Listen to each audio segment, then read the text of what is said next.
அழைப்புகள் ஏராளமான பேரை போட்டிருக்கோம். அந்த பேரெல்லாம் பார்த்த உடனே பல பேர் பயந்துட்டு வீட்டுல இருக்காங்க. சரி சார், இவங்கள எப்ப பேசி முடிக்கிறது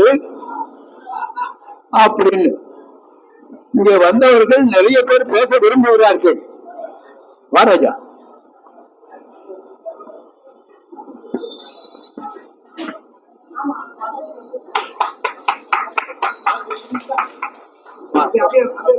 அப்படின்னு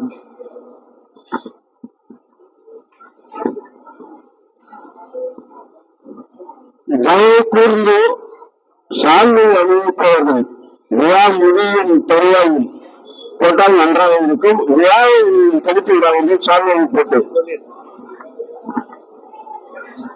அன்பர்களே, இப்பொழுது அந்த சங்கத்தின் தலைவர்கள் 4 பேர் பேசுவார்கள். அவர்கள் 5 நிமிடம் தான் பேசுவார்கள். அதன் பிறகு நூலை கொடுக்கணும். அதுக்குதான் அதிக நேரம் எடுத்துக்க போறேன். நூலை பெறுகிறவர்கள் இங்கே மேடைக்கு பக்கத்திலே வந்து நிற்பார்கள். அவர்களுக்கு நானே சால்வை அணிவித்து கையில புத்தகத்தை கொடுத்து ஸ்டெடி ஆனதுக்கு அப்புறம் போட்டோ எடுப்பாங்க. அதுக்கு கிட்டத்தட்ட 1.5 மணி நேரம் வேணும். ஏன்னா 100 பேர் இருக்காங்க. இது ஒரு 250 அழைப்பு அடிச்சோம். 50 அழைப்பு கொடுக்கவே இல்லை. ஏன்னா அவங்க எல்லாம் வந்தா கவனிக்கிறதுக்கு முடியாது. கவனிக்கணும். ஒருத்தங்களை உபசரிக்கிறதுன்னா வாசப்படில இருந்து அவங்க வரவேற்கணும். அதுக்கப்புறம் விழா நடவடிக்கை இருக்கணும். சாப்பாடு போடணும். சாப்பிட்டதுக்கு அப்புறம் கையில வெத்தலை கொடுத்து அவங்க வெளியில போற வரைக்கும் இருக்கிறது உபசரிப்புன்னு பேரு. என்னுடைய 89வது முத்து விழாவிலே 1000 அடிச்சு கொடுத்துட்டார் நம்ம ராமகிருஷ்ணன். நில்லுங்க, 1000 அழைப்பு அடிச்சு கொடுத்தார். அந்த அழைப்பது என்னுடைய நண்பர் விட்டாரு. அதுல 550 தான் கொடுத்தேன், மீதி 450 கொடுக்கல. ஏன்னா மண்டபம் பெரிய மண்டபம் கிடைக்கல. ஜெயாசர்க மகால் 600 பேர் தான் பிடிக்கும்னு சொன்னாங்க. அதனால 600 பேரை வச்சுக்கிட்டு விழா முடிச்சோம். அதனால பேசுகிறவர்கள் ஒரு 5 மணித்துறைகளை முடித்து நூலை வழங்குவதற்கு இடம் கொடுக்குமாறு கேட்டுக்கொள்கிறேன். நூலை வழங்குவதற்கு முன்னாலே நான் அறிவிப்பு சொல்லுகிறேன். சால்வை அணிவிக்கிறவர் அப்போது அணிவித்தார் போதும். இவர்கள் பல பேர் என்னுடைய நண்பர்கள், பல பேர் என்னுடைய மாணவர்கள். இதுல தெரியாத முகமே கிடையாது. திருக்குறள் பேரவையிலே நான் தலைவராக இருக்கிறேன். வள்ளுவர் மன்றத்திலே நான் புரவலாக இருக்கிறேன். தம்பியினுடைய இலக்கிய மன்றத்தை ஆரம்பித்த ஸ்தாபகர்களே நான் ஒருவர். 47 ஆண்டுகளுக்கு முன்னே ஆரம்பிச்ச போது நான். இப்ப என் கூட இருக்கவங்க யாராவது இருக்காங்களான்னு எனக்கு தெரியல. அது போல ஓய்வூதியர் சங்கத்திலே ஆலோசகராக இருக்கேன். அதனால எல்லாரும் நமக்கு வேண்டிய இருக்கு. அதனால எல்லாருக்கும் பேசணும்னு மட்டும் ஆசை இருக்கும். ஆனா குறிப்பிட்ட சில பேரை பேச வைப்பதற்காக என்னை பொறுத்தவரை கேட்டுக்கொண்டு இப்பொழுது நண்பர் பரஞ்சோதி அவர்கள், இந்த ஊர்ல முதல்ல எஸ்எல்சி படிச்சவர் அவர் தான். முதல்ல அரசாங்க வேலைக்கு போனவரும் அவர் தான். அதோடு டெப்டி கலெக்டர் இருந்து 2 வருஷம் சர்வீஸ் இருக்கு. அந்த 2 வருஷம் லேவா தப்பு நடந்த போது வாலண்டரி வீட்டுக்கு வந்தவர் அவர் தான். அவருடைய பிள்ளைகளுக்கு திருமணம் பண்ண போது எங்க ராமநாத முதலியாருடைய சொத்தை வித்து தான் கல்யாணம் பண்ணார். உங்களுக்கு தெரியும், கலெக்டர் ஆபீஸ்ல பியூனா இருந்தாலே எவ்வளவு செல்வாக்கா இருப்பாங்கன்னு. டெப்டி கலெக்டர் இருந்து எளிமையா இருந்தார். இப்பொழுது தன்னுடைய பிள்ளைகளுக்கு தமிழ்லயே பெயர் வச்சிருக்கார். செண்பகவள்ளி, மணிமேகலை, பாரதிதாசன். அவர் ஏராளமான ஆராய்ச்சி நூலை வெளியிட்டு இருக்காரு. இப்ப அடுத்த வாரம் நம்ம திருக்குறள் பேரவையில கம்பரின் கவிநய நூலை வெளியிட இருக்கிறார். தொடர்ந்து எழுதிட்டு இருக்காரு.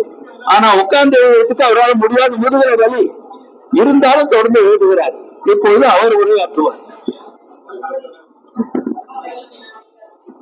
தலைவர் அனைவருக்கும் வணக்கம்.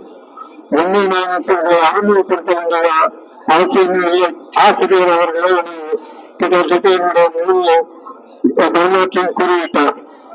அண்ணா முதலாக 10,000 பள்ளிகளுக்குமே தமிழாசிரியர் வரும்போது நான் 10ஆம் வகுப்பு படித்துகிறேன். ஓராண்டு அவர்களிடம் தமிழ் பயின்றேன். அந்த தமிழ் பயிலும்போது எனக்கு முதல் தமிழாக இருந்து உணர்வு வந்தது அந்த ஒரு ஆண்டு பதினஞ்சு அதுதான் எனக்கு ஒரு பணி மிக கற்று வர ஆரம்பித்தோம். ஏன்னா எல்லாம் சொன்ன மாதிரி நிர்வாகத்துறையிலும் தொழில் இருக்கும்போது பணி எதுவுமே சொல்லல. உச்சவரத்து வந்து 60 வயதுக்கு மேல அந்த மனசு உள்ளவே அந்த நீர் குப்பை நெருப்பாட்டு அந்த தண்ணி இருந்துட்டே இருந்தது. மரபு கல்விகள் ஆய்வு கட்டுறது இப்படி எல்லாம் எழுத ஆரம்பிச்சேன். அதுக்கு நான் வந்து உங்களுக்கு மேடையில வந்து எல்லாம் அனுப்பிட்டு இந்த தண்ணிப்பதி அந்த நீரை எத்தனையோ ஒரு 2000-3000 பேர் மாணவர்கள் தண்ணி கற்றுருப்பாங்க.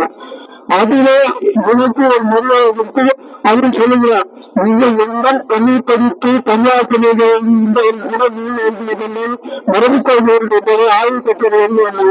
ஆனால் நீங்கள் இந்த இதையெல்லாம் செய்வதனால் எனக்கு உங்கள் மீது தொகை பற்று.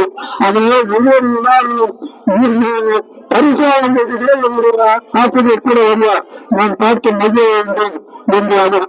அந்த அளவுக்கு நான் இந்த தமிழ் பணியெல்லாம் செய்வதற்கு முக்கியமான காரணம் வந்து ஐயா வந்து கோபத்துக்கு நிகழ்ந்துதான் இருந்தாங்க. 6 கோபப்படமாட்டாரு. அதோட பல வருவாங்கன்னா நண்பர்களை குறித்து நிறைய தேவைப்பட்ட சொன்னோம். இப்ப எங்களுக்கு கூட இந்த பாத்தீங்கன்னா இந்த 500 ரூபாய் வாங்குறவங்க கூட நினைக்கிறோம். ஆனா அந்த 500 ரூபாய்க்கு மேல அந்த பையி புத்தகம் பார்த்தீங்கன்னா வருஷம் 500 ரூபாய்க்கு மேல நான் இப்படி கூட நினைச்சேன். இந்த 500 ரூபாய் இப்படி புத்தகத்தெல்லாம் இருக்கிறது. இந்த 500 ரூபாய் சேர்த்து ஒரு நண்பரை புத்தகம் இருக்கிறார். ஒரு பேரு மேடையில புத்தகம் வாங்கினோம். அந்த காசை வாங்கி நான் அப்படி வந்து நண்பராக கொடுக்கணும். அந்த மாதிரி அவர் பல பேருக்கு இன்னைக்கு விரும்பி சாப்பிடுங்க. இப்ப நான் கூட பார்த்தீங்கன்னா அடுத்த வாரம் புத்தகம் இருக்கேன். அவனுடைய தலைமைதான் அவங்க குறிப்பிடப்படையில சிம்பிளா எழுதிட்டோம். ஐயா சொல்றாரு, 10 வருஷத்துக்கு கொஞ்சம் எட்டு ஒரு புத்தகம் எழுதிட்டேன். 1,150,000 பேருக்கு நான் வந்து வீட்டுடன் கடற்காலத்து சாப்பாடு போட்டு மகிழ்ச்சி செய்கிறேன். அதனால ஒரு சிறப்பான அவர் பண்றாங்க. எல்லாத்தையும் செய்து கொண்டிருக்கணும் நிறைய சொல்லலாம். இருந்தாலும் மக்களுக்கும் பேச வாய்ப்பு கொடுக்க வேண்டும் என்று இந்த அளவில் இந்த வாய்ப்பு கிடைப்பதற்காக இந்த தமிழகத்திற்கு இந்த வணக்கத்தை